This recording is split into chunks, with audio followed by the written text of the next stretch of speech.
Hey, this is Jack, and this video is called 3 Signs That He Doesn't Like You Anymore. So let's get right into this. Before I do, just a quick definition of terms. So when I'm saying that he doesn't like you anymore, I'm meaning it in the sense of pursuing you romantically, right? I don't mean to say that he literally doesn't like you, wouldn't want to have you in his life in some way as a connection or a friend, and you may or may not be a yes to that.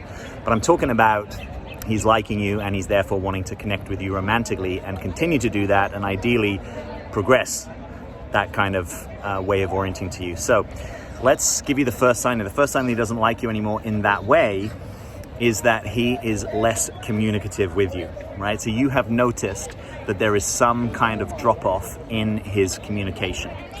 So you could be looking at the cadence with which he returns your texts, right? So maybe he used to text you back fairly promptly, right? Certainly day of, if not within, a few hours or at the end of his workday. And now you're noticing maybe you text him and it's taking a couple of days or 3 days to come back, right? And there's no super obvious explanation for that. Kind of meaning it's not like, he's at his friend's wedding in India and there's no internet connection, right? Or he's working on an oil rig, or he's had to drop everything and deal with a water leak at his tenant's property. It's like this is sort of the new normal, right? The new normal is that he's less communicative with you. The second thing that may be a sign that he doesn't like you anymore in that kind of romantic way is that he's no longer initiating with you, right? He's no longer taking the time to set up dates. He's no longer making it a priority to spend quality time with you. It's no longer like he's actually pursuing you in some way, right? And for most of you watching this right now, if you are women that date men, and you're likely to want a guy that's at least most of the time in that more pursuer role, right? So certainly if he was that and now he's not, right? You'll know it, you'll feel it, and that's actually time to trust yourself. You don't have to take that personally. It's really important that you actually trust what is happening here, and it's not because you did something wrong. It's because actually he's not looking at you as that person, and that's actually above his conscious decision, right? There's so much that goes into why a guy looks at you that way or not, and you just want to know, is he or not, and not get into the huge backstory and explanation of it, to actually trust the simplicity of, okay, we went on date 1, date 2, date 3, date 4, date 5, date 6 was a long time coming, and there's been no real mention of date 7, right? Or it might be that you went on the first date and then nothing happened, right? Or it might be that at one point he was saying he wanted to make you his boyfriend, but now he doesn't really call you, he doesn't make time to see you. So that's the second sign, really, is that he's no longer in an active pursuit of you, right? The third sign that he doesn't like you romantically is he's actually communicated something along those lines, right? It's not you, it's me. I don't want a relationship. You're awesome, but I'm not ready for a relationship. I wouldn't date me right now. Perhaps he's still not over his ex, right? And he's either directly communicated that to you, or you kind of pick it up because he spends time talking about her to you. And part of you maybe thinks, oh, that's great, he's opening up to me. But the other part of you notices he's still kind of stuck on this person. And so his field isn't really clear to engage with me more meaningfully. So there's some version of this going on, right? Where he's not actually got the free attention to be giving you, and he's done either a direct or an indirect way of letting you know that, right? And you don't want to be in the persuasion business. You don't want to be in the convincing him otherwise. You don't want to be telling him how great you are. You don't want to be saying, well, you need to heal and I'm going to help you heal. You actually, you leave him to figure that out. And notice if he comes back, and something's just floated to my face. Thanks for coming back. You notice if he comes back, right? There may be a new cycle. Now, you may have moved on. You may not be interested. You get to have your choice, right? None of this is just you waiting around for him. But if it's authentic for you at the time that he does come back, to be open to him, and something substantive, this is the key here, something substantive has shifted in his world, right? Like he acknowledges, I actually wasn't over my ex, and I've gone to therapy and I now am, right? Or I had a clarifying conversation with her, and we've no longer had contact for the last 3 months. There's got to be some kind of declaration to you of difference, right? We don't want you to be concluding there's difference because you're sort of weakly connecting a whole variety of dots. You want to know something's happened, right? He went to therapy. He changed his life situation, right? He's gone complete no contact in a way that sounds true and trustworthy, or he's apologizing to you like, well, I realized when I met you I liked you, but I just wasn't really available for something, and now I realize that was sort of a mistake, or maybe it was the best I could do then, but I'm going to do better, and I'm going to earn your trust, and I want to get to know you more. And again, you get to have your authentic desire, right? So let's just be crystal clear. None of this is about you disavowing yourself, your worth, your intuition, and your own guidance. They are priceless. They are your best guides. But if you notice, yeah, I kind of get it. I like this guy, but I sort of met him at a time when he kind of wasn't really available, but now something has dramatically shifted, then you get to choose to engage. You can take it super slow. You don't need to be available physically to him. You could just treat him as a friend while you're getting to know each other again. It's possible, right? People don't always meet each other at the right timing. Although I will say this, probabilistically, it might not go somewhere. That's just based on my experience of what I see, that, there is something about what happens the first time round. Often it kind of ends for a reason, or it doesn't go somewhere for a reason. And so it's not always that reason is amenable to some kind of substantive change. But that's what we're trying to pay attention to, So if we were just going to kind of summarize this, right? Number one, there's some kind of downshift in his communication. Number two, there's some kind of downshift in his desire to initiate and pursue and take you on dates. Number three, there's some kind of indirect or direct communication from him, which is along the lines of, I am not available for a relationship with you. So we can kind of summarize all of these points in a graph that goes like this. Right, that's sort of the brutal simplicity of this. It's rare that someone does this and then says, hey, I really want a committed relationship with you, right? They may still want to have you in their lives, right? Either as a friend and or more, right? Maybe as a lover.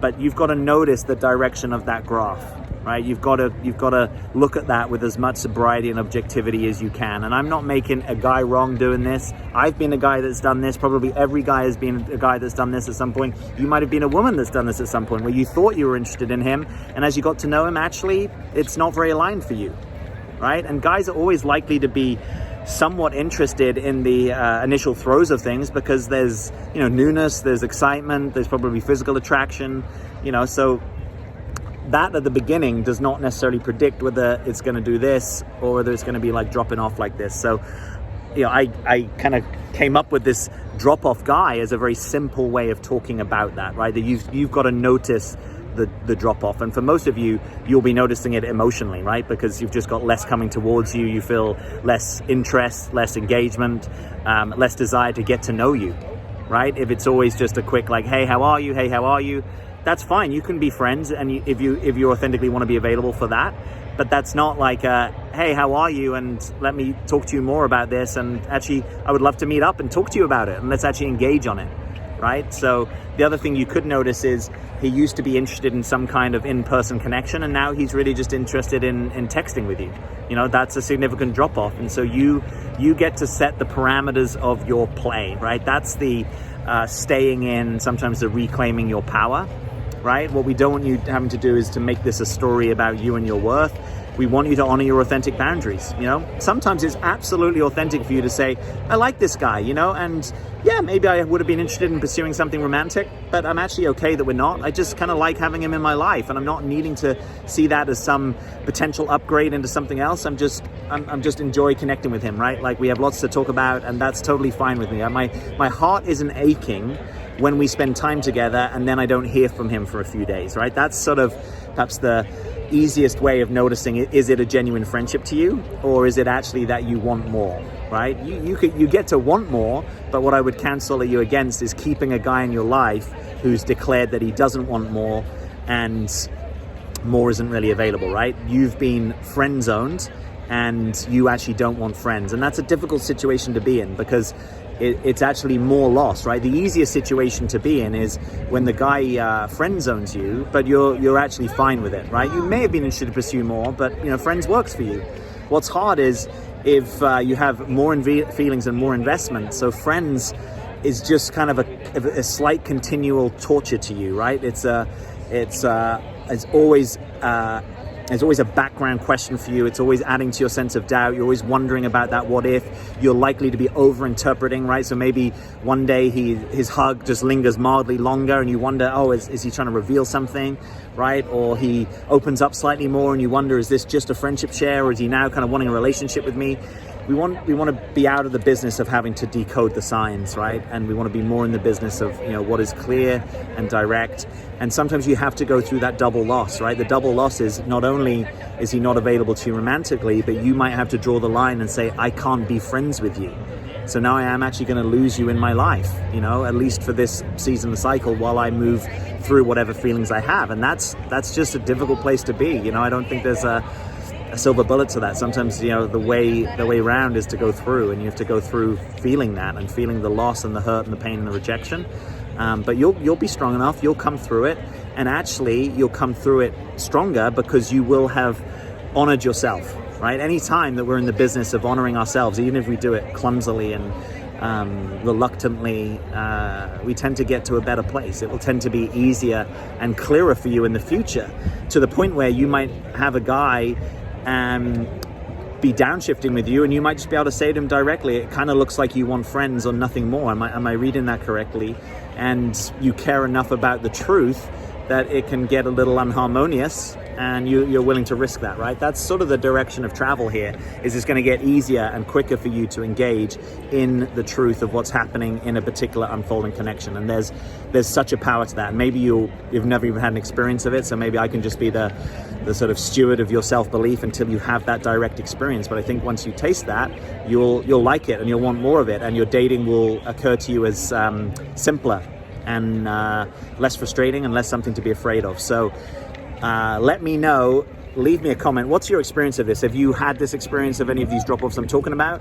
Do you get the essence of this downward trend? Maybe you have a different experience. Let me know about that as well. Maybe you had a direct conversation with a guy. Maybe it went well, maybe it didn't. I would love to know about it. So please leave me a comment, and I would love to have you. If you haven't yet subscribed, please subscribe and be part of the community here. It's an awesome community, and I release videos at least once or twice a week on personal growth, authenticity, dating, and other topics, and I'd love to have you with us. So hit that subscribe, tap the bell notification so you hear of new videos as soon as they come out, and then check out this video. There's going to be a video here that's going to be a good video for you to watch. If you've liked this, I'm sure you'll like the next one. So check it out, and as always, I'm Jack. Thanks for being here.